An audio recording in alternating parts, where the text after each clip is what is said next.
Ito na yung pinakabagong kuha natin sa tulay dyan sa Bukana at tatagalugin natin as per request by some of our viewers dahil daw kung bibisayain natin ay hindi nila maiintindihan. Yan yung makikita ninyo, yun yung parallel road ng tulay ng Davao Coastal Road doon sa Quimpo Boulevard. Ito naman yung paliko papuntang Sandawa, kung saan ang mga lugar na yan ay masyadong busy. At ito na yung Davao River na malapit na sa Bukana o mouth of the river. Ito yung walang tigil na trabaho ang kanilang mga crane towers. Halos lahat ng mga piers nila ay may kanya-kanyang sariling crane towers. Ayan, daming crane towers. Yon ang nagpapabilis ng trabahong ito. Numpisa nito noong November 2023 lang So wala pa siyang 2 taon. Yan na yung abutment 1 mula sa Bukana at malapit na siyang magdikit yung kanyang span mula doon sa Pier 1. Ayan yung Pier 1, meron ding mga kable. Mga 6 na span yan yung tulay na yan. Tsaka ang haba niyan, hindi siya aabot ng 1 kilometro. Pero yung buong trabaho ay sobra 1 kilometro. Mga 1,340 meters. Yan naman yung riprap niya sa may abutment 1 dahil diyan nga natin kinuha yan sa Bukana mismo, sa barangay Bukana side. Kasi yung nauna natin kinuha ay doon tayo nakatindig sa Ecoland side. Kasi from Trading Bukana doon, yan yung papunta doon sa Ecoland yan. Ecoland side ng Bukana pa rin. Ito yung abutment niya. Naka-riprap siya na riprap ba na talagang makikita mo yung mga malalaking bato. Tag 8-10 inches na mga bato. Yan yung segmental. Abot na yung nag-abot na sa abutment. At dito tayo ngayon sa Bukana side ng kanyang road approach. Ayan masyado ng mataas na masyado ang banda dyan. Nadagdagan na ng halos 2 layers yan So kung may 5 meters ang naunang layer niya, yung unang tambak niya, yan ngayon ay nadagdagan na ng 10 meters pataas na ngayon ay kasalukuyang pinipison ng kanilang vibratory roller. Talagang maganda ang kalalabasan ng kalsada niyan. Yung slope niya hindi masyadong matarik kasi nga mahaba siya sobra 1 kilometro, mga 1.430 kilometers. Ibig sabihin kung yung tulay mismo lang ay 480, so ang road approach niya ang mahaba dahil aabot siya ng mga 860 meters. Doon sa Ecoland side ang mahabang road approach, siguro aabot yun ng mga 500 meters. So ibig sabihin dito sa kabila meron lang mga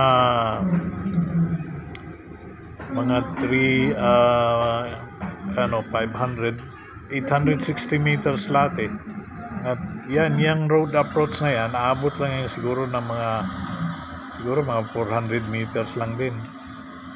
Yan, mapansin mo yung green na bahay dyan. Yan yung mga bahay ng mga fishing village kasi yan Diyan yung mga badyaw, yan. Ito yung kuha natin 3 years ago. Well, nung hindi pa tinatrabaho, nung binisita natin ang lugar, wala pang trabaho, wala ka pang makikitang trabaho dyan, wala pang tulay. Makikita mo lang yung pansin mo yung green na bahay. Yan yung mga bahay lang ng mga badyaw. At ito na nga siya ngayon, no? Hindi, ito pa rin yung dati.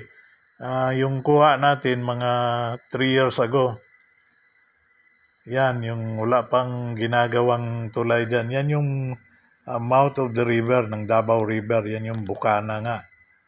Ayan, yung tinuturo natin, yun yung Ecoland side na wala pang ginagawa noon, mga 3 years ago. At inaasam-asam nga na maumpisahan ang trabaho. Ayan, ayan naman yung green na bahay kung mapansin mo.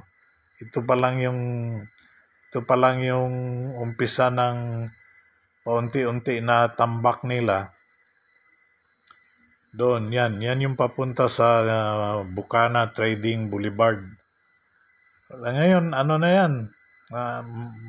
Mataas na ang tambak dyan ngayon. So that way ka. Meron ng service road. Meron na yan. Ayan yung green na bahay ng Badyaw. Yan yung service road niya. At saka mataas na nga nakatambak na mga lupa niyan. Yan na yung makikita mo na yung mga crane tower nila. Ewan ko anong gagawin dito sa service road na ito. Baka magiging kasi hanggang hanggang Esplanade. Ito yung kuha natin 3 years ago. More than 3 years ago. Ganito lang siya noon. At yan yung Bukana hanggang Trading Boulevard. At wala pang ginagawa dito noon. Ayan, naka-background yung Samal Island. Yan. At ang naka-background dyan yung ito, Samal Island. Bagong frame. Tapos, ito na ngayon.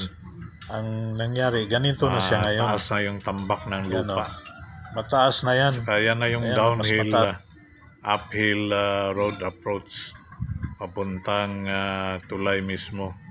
Yung ginagawa nila ngayon at yan ang nakatambak yung mga hexagonal na yung mga jackstones. And yung yan na yung road approach sa tulay ang ginagawa na ng pison. Pinipison na, hinahanda na yan para ma-konkrito at saka ma-aspalto. Ayan na naman yung greenhouse. Yan yung palatandaan natin noon yung unang kuha natin noon mga 3 years ago na wala pang ginagawa. Yung mga bahay andyan pa rin kasi nga mga fishing village yan Mahaba ang road approach din dito, mga 380 to 400 meters. Pero yung slope niya medyo hindi matarik. Yan yung mga fishing boat ng mga Badyaw. Itong tulay mismo from end to end, from point A to B, mga 480 meters lang siya.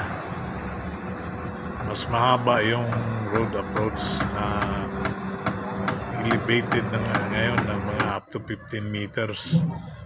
Yan 2 layers ang dinagdag nila mula doon sa original na 5 meters. Nagdagdag pa uli sila ng mga 10 meters. So kaya masyado na siyang mataas.